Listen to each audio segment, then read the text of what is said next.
जय श्री राम मित्रों, सफला एकादशी के बारे में ऐसी मान्यता है कि इस व्रत को करने से आपका जीवन सफल होता है और आपको पुण्य की प्राप्ति होती है। इस एकादशी के व्रत में व्रती के लिए कथा का पाठ करने का विशेष महत्व है। जगत के पालनहार भगवान विष्णु के चरणों को स्मरण करते हुए सफला एकादशी व्रत कथा शुरू करते हैं। युधिष्ठिर ने पूछा, हे पूज्य, पौष मास के कृष्ण पक्ष में आने वाली एकादशी का क्या नाम है? क्या आप कृपया उसका विवरण देकर यह बता सकते हैं कि उस समय किस देवता की पूजा करनी चाहिए?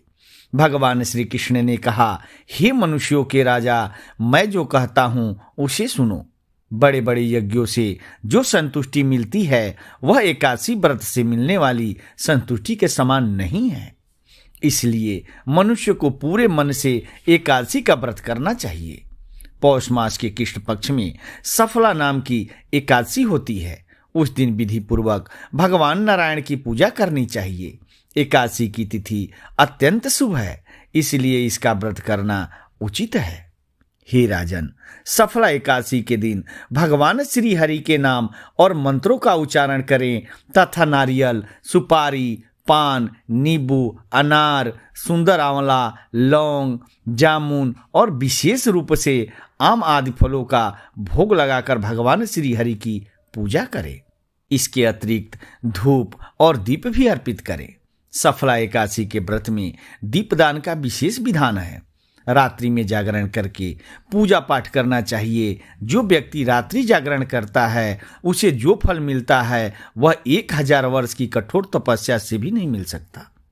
हे राजन, अब मैं सफला एकादशी की शुभ कथा सुनाता हूं। चंपावती नाम का एक प्रसिद्ध नगर था जो कभी राजा महिष्मत की राजधानी हुआ करता था। राजा के 5 पुत्र थे। उनमें सबसे बड़ा पुत्र सदैव पाप कर्मों में लिप्त रहता था। वह व्यभिचारी की ओर प्रवृत्ति था और वेश्याओं की संगति में आसक्त था। वह अपने पिता की संपत्ति को पाप कर्मों में बर्बाद कर देता था और अनैतिक आचरण में लिप्त रहता था। वह ब्राह्मणों की हमेशा आलोचना करता था, उनके बारे में बुरा भला कहता था और वैष्णवों तथा देवताओं का अनादर करता था। अपने बेटे के पापपूर्ण व्यवहार को देखकर राजा महिष्मत ने उसका नाम लुम्भक रखा और अपने भाइयों से सलाह मशविरा करने के बाद उसे राज्य से निकाल दिया। लुम्भक घने जंगल में भटकता रहा, जहां उसने कई डकैती की, पूरे गांव की संपत्ति लूट ली। एक दिन जब वह चोरी करने के लिए एक शहर में घुसा तो रात के पहरेदारों ने उसे पकड़ लिया। हालांकि जब उसने राजा महिष्मत के बेटे के रूप में अपनी पहचान बताई तो पहरेदारों ने उसे छोड़ दिया। पापमय जीवन में वापस लौटकर लुम्भक जंगल में चला गया और पेड़ों से मांस और फल खाकर अपना जीवन यापन करने लगा। उस दुष्ट अवस्था में उसे जंगल के किनारे स्थित एक पीपल के पेड़ के पास सुकून मिला।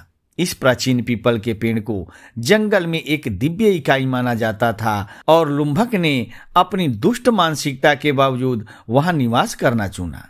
कई दिनों के बाद अपने पिछले पुण्य कर्मों के संचित प्रभाव के कारण लुम्भक ने अनजाने में ही एकादशी का व्रत कर लिया। पौष मास के कृष्ण पक्ष की 10वीं तिथि को उसने पेड़ों से फल खाए और रात में बिना किसी गर्म कपड़े के कड़ाके की ठंड में रहा। उसे पूरी रात बहुत तकलीफ हुई, ना तो नींद आई और ना ही आराम। फिर वह बेहोश हो गया और लगभग बेजान हो गया। सूर्योदय होने के बाद भी पापी लुम्भक अचेत ही रहा। सफला एकादशी के दिन भी वह मूर्छा में ही रहा। दोपहर के समय ही उसे होश आया। धीरे धीरे अपने आसन से उठकर लंगड़े की तरह लड़खड़ाता हुआ वह वन में चला गया। भूख से वह दुर्बल हो गया था और पीड़ा से पीड़ित था। हे राजन, उस समय भूख और व्याकुलता से व्याकुल लुम्भक वन के चारों ओर से तरह तरह के फल लेकर वृक्ष के पास अपने विश्राम स्थल पर लौट आया। विश्राम स्थल पर पहुंचते ही सूर्य अस्त होने लगा। फिर लुम्भक ने हाथ जोड़कर वृक्ष की जड़ों को संबोधित करते हुए फल अर्पित करते हुए कहा, धन के स्वामी भगवान विष्णु इन फलों से प्रसन्न हो। ऐसा कहकर लुम्भक ने सारी रात जागकर बिताई। इस प्रकार उसने अन्यास ही एकादशी का व्रत कर लिया। उसी समय आकाशवाणी हुई, हे राजकुमार, सफला एकादशी के आशीर्वाद से तुम्हें राज्य और पुत्र दोनों की प्राप्ति होगी। इस दिव्य घोषणा से प्रसन्न होकर लुम्भक ने वरदान स्वीकार करते हुए कहा, ऐसा ही हो। तत्पश्चात उसका स्वरूप दिव्य हो गया। उस दिन से उसकी बुद्धि में वृद्धि हुई और वह भगवान विष्णु की भक्ति में लीन हो गया। दिव्याभूषणों से सुसज्जित होकर उसने निष्कलंक राज्य प्राप्त किया और 15 वर्षों तक उस पर शासन किया। इस दौरान भगवान श्री कृष्ण की कृपा से उसके यहाँ मनोज्ञ नामक सुंदर पुत्र उत्पन्न हुआ। बालक के बड़ा होने पर लुम्भक ने राज्य का मोह त्याग कर उसे अपने पुत्र को सौंप दिया और भगवान श्री कृष्ण के सानिध्य में चला गया, जहाँ कभी किसी को दुख नहीं होता। हे राजन, इस प्रकार जो कोई मनुष्य सफला एकादशी का उत्तम व्रत करता है वह इस लोक में सुख प्राप्त करता है और मृत्यु के बाद मोक्ष को प्राप्त करता है। जो मनुष्य इस लोक में एकादशी का व्रत दृढ़ता पूर्वक करते हैं वे सचमुच सौभाग्यशाली है। उनका जन्म सफल होता है और वे भौतिक लोक में सुख भोगते हैं। महाराज, सफला एकादशी की महिमा पढ़ने, सुनने और उसका आचरण करने से राजसी यज्ञ के समान पुण्य मिलता है। मित्रों, यह कथा आपको कैसा लगा? अगर यह कथा आपको अच्छा लगा हो तो प्लीज चैनल को सब्सक्राइब करके एक लाइक जरूर करना। धन्यवाद।